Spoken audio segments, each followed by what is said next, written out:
وعلیکم السلام ورحمۃ اللہ وبرکاتہ۔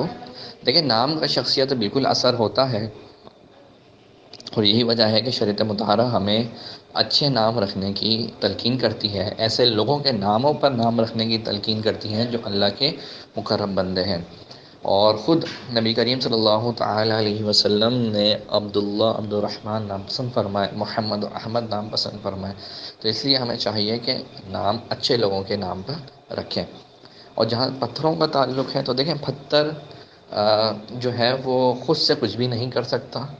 یہ اگر سمجھا جائے کہ بھئی پتھر اگر پہنوں گا تو میری قسمت اچھی ہو جائے گی، پتھر نہیں پہنوں گا تو میری قسمت خراب ہو جائے گی، ایسا کچھ نہیں ہے۔ اللہ تبارک و تعالیٰ نے انسان کی پیدائش سے، یعنی مخلوق کی پیدائش سے 50,000 سال قبل ایک قلم پیدا فرمایا، ایک تختی، ایک ٹیبلٹ پیدا فرمائی، اور اس قلم کو حکم دیا کہ لکھ دیں۔ تو اس نے کہا مولا کیا لکھوں؟ اس کو کہا گیا کہ جو کچھ بھی ہونا ہے سب لکھ دے۔